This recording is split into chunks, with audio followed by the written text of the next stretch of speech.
മനുഷ്യജീവിതം എന്ന് പറയുന്നത് നിസ്സാര കാലയളവിലുള്ള ഒരു ജീവിതമാണ്. അതിനകത്ത് നമ്മുടെ ബാല്യം, കൗമാരം, യൗവനം ഇതൊക്കെ കണ്ട് എത്ര എത്ര നാളുകളുണ്ട് നമുക്ക്. ശരിക്കും ഒരു മനുഷ്യൻ ആക്റ്റീവായിട്ട് ജീവിക്കാൻ പറ്റുന്ന ഒരു ബാല്യം കഴിഞ്ഞു കഴിഞ്ഞാൽ ഒരു 14 വയസ്സോട്ടായിരിക്കും അവൻ ലോകത്തെക്കുറിച്ച് ശരിക്കും അറിഞ്ഞു വരുന്നത്. ഒരു 60 വയസ്സോട് കൂടി ഏകദേശം ജീവിതത്തിൻ്റെ ഒരു പൂർണ്ണതയാകുന്നു. പിന്നെ അങ്ങോട്ടുള്ളത് മറ്റുള്ളവരുടെ സൗജന്യത്തിലുള്ള ജീവിതമാണ്. ഇതിനോടകം നമുക്ക് ഓടി നടക്കാവുന്ന, നമുക്ക് ജോലി ചെയ്യാവുന്ന കാലത്തെല്ലാം നമ്മൾ വെട്ടിപ്പിടിക്കുക, മറ്റുള്ളവരെ ദ്രോഹിക്കുക, ഉപദ്രവിക്കുക, നമുക്ക് എന്ത് നേടാം, അങ്ങനെയാണ് നമ്മൾ ചിന്തിക്കുന്നത്.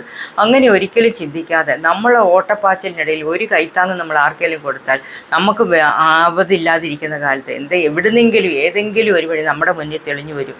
നമ്മൾ ഓടി എന്തൊക്കെ നേടിയെന്ന് പറഞ്ഞാലും, എക്സാമ്പിൾ ഒരു കല്ലെടുത്ത് നമ്മൾ മുകളിലേക്ക് എറിയുക, ആ കല്ല് എത്ര ഉയരത്തിൽ പോയാലും താഴെ വന്നല്ലേ നിൽക്കൂ എന്ന് പറഞ്ഞാൽ നമ്മളും ഭൂമി കാലുറച്ച് നിൽക്കേണ്ട ഒരു സമയം വരും.